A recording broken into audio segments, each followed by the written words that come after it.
Testemunhos para a Igreja, volume 5, capítulo 8. O dia do Senhor está perto. O grande dia do Senhor está perto e se apressa muito a voz do dia do Senhor. Amargamente clamará ali o homem poderoso. Aquele dia é um dia de indignação, dia de angústia e de ânsia, dia de alvoroço e de desolação, dia de trevas e de escuridão, dia de nuvens e de densas trevas, dia de trombeta e de alarido contra as cidades fortes e contra as torres altas. E angustiarei os homens, e eles andarão como cegos, porque pecaram contra o Senhor. Sofonias capítulo 1, versos de 14 a 17. E há de ser que naquele tempo esquadrinharei a Jerusalém com lanternas, e castigarei os homens que estão assentados sobre as suas fezes, que dizem no seu coração, o Senhor não faz bem nem faz mal. Sofonias capítulo 1, verso 12. Congrega-te, sim, congrega-te, ó nação que não tens desejo, antes que saia o decreto, e o dia passe como uma pragana. Antes que venha sobre vós a ira do Senhor, sim, antes que venha sobre vós o dia da ira do Senhor.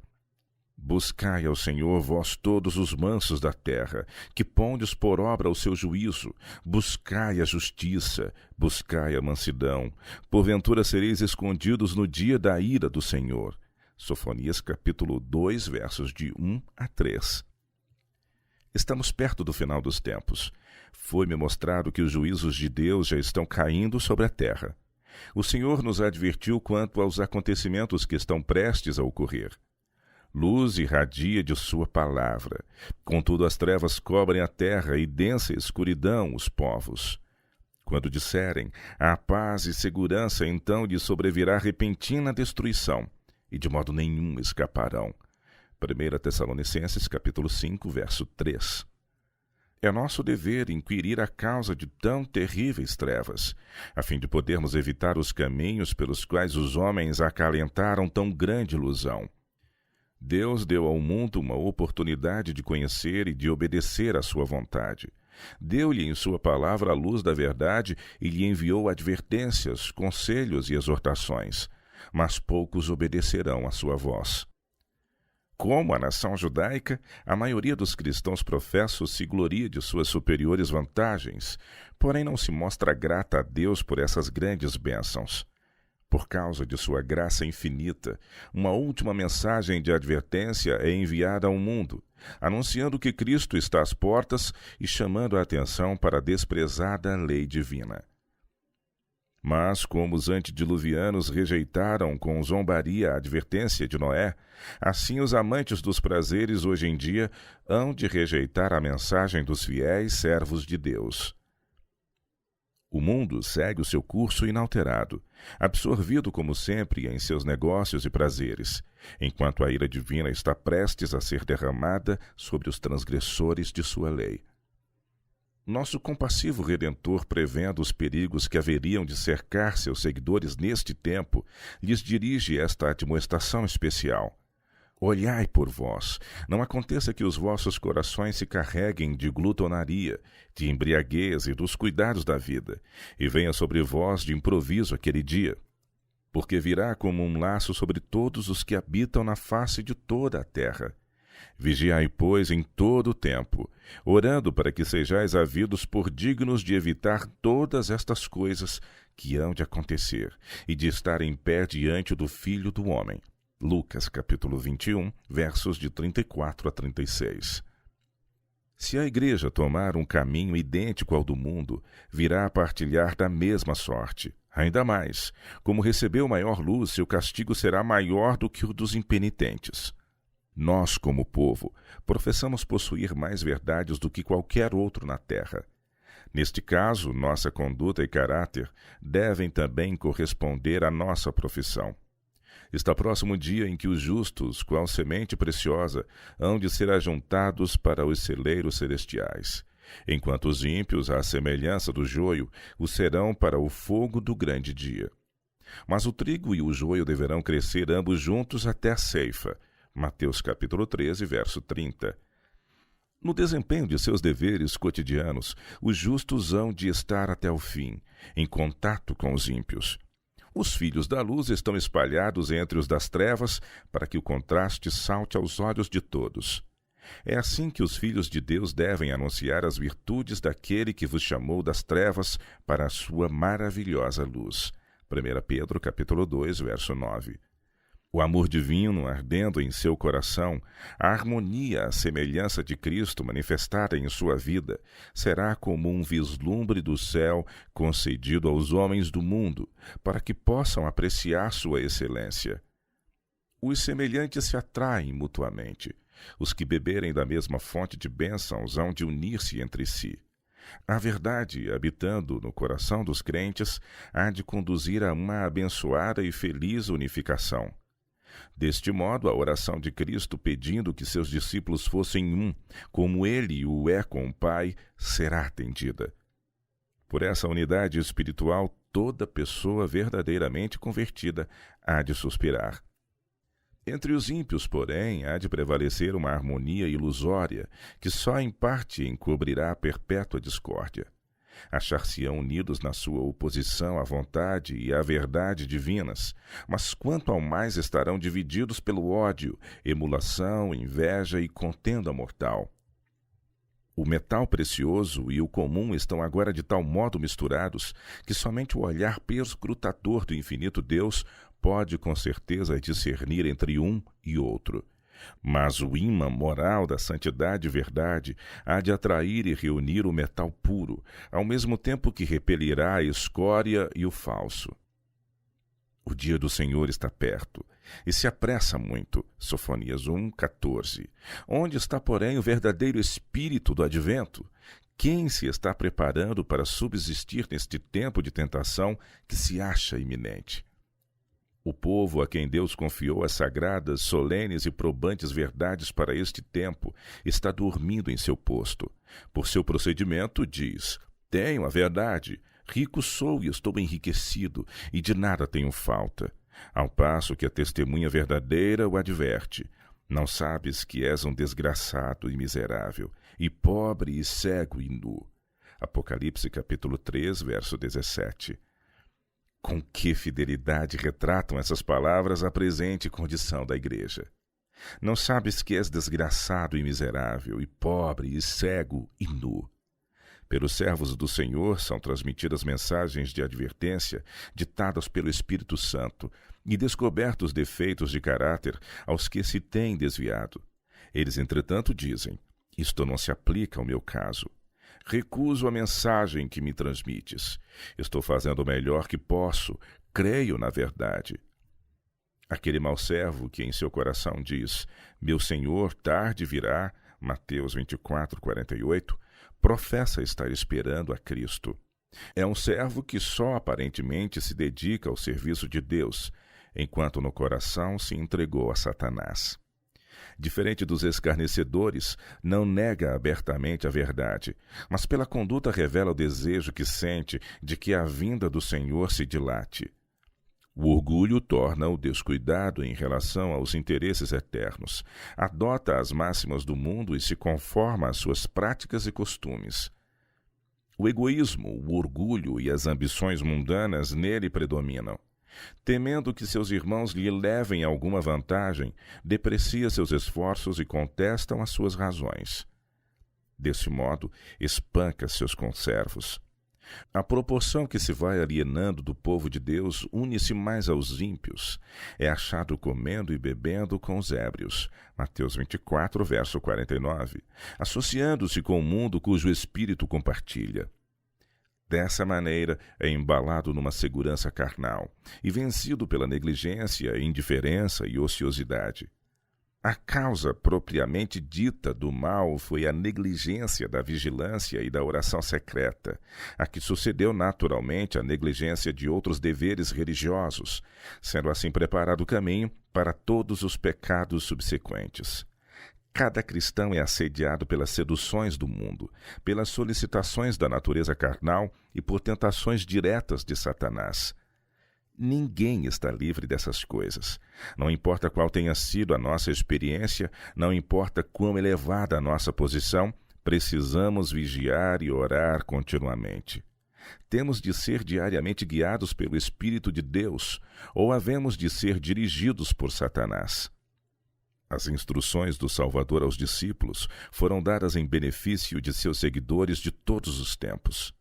Tinha em vista os que viveriam próximo ao fim do tempo quando disse: olhai por vós. É nossa tarefa acariciar no coração, cada qual por si, as preciosas graças do Espírito. Satanás está trabalhando com inabalável perseverança e intenso ardor a fim de atrair para suas fileiras os seguidores professos de Cristo. Está operando com todo o engano da injustiça para os que perecem, 2 Tessalonicenses capítulo 2, verso 10. Satanás não é, porém, o único instrumento pelo qual é sustentado o reino das trevas. Quem quer que convide ao pecado é um tentador. Quem imitar o grande impostor se torna seu auxiliar. Os que emprestam sua influência para favorecer uma obra má estão prestando um serviço a Satanás. Os atos revelam princípios e motivos. Os frutos apresentados por muitos que pretendem ser plantas na vinha do Senhor revelam que são apenas espinheiros e abrolhos. Toda uma igreja poderá sancionar o procedimento errado de alguns de seus membros, mas essa sanção não prova que seu erro seja justo. Ela não pode colher uvas dos espinheiros. Se alguns dos que professam crer na verdade presente pudessem compreender sua verdadeira condição, haviam de desesperar da misericórdia divina. Têm estado exercendo toda a sua influência contra a verdade, a voz de admoestação e o povo de Deus. Estiveram a fazer deste modo a obra de Satanás. Muitos se tornaram de tal modo envaidecidos em virtude de seus enganos que jamais se poderão reabilitar.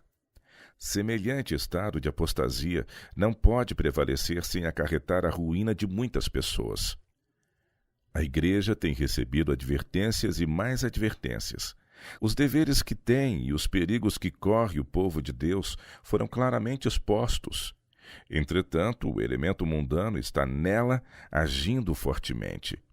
Costumes, práticas e modas que tendem a desviar de Deus as pessoas há anos têm estado lançando raízes, a despeito das advertências e exortações do Espírito Divino, e afinal seus caminhos se tornaram retos aos seus próprios olhos, e a voz do Espírito mal é ouvida.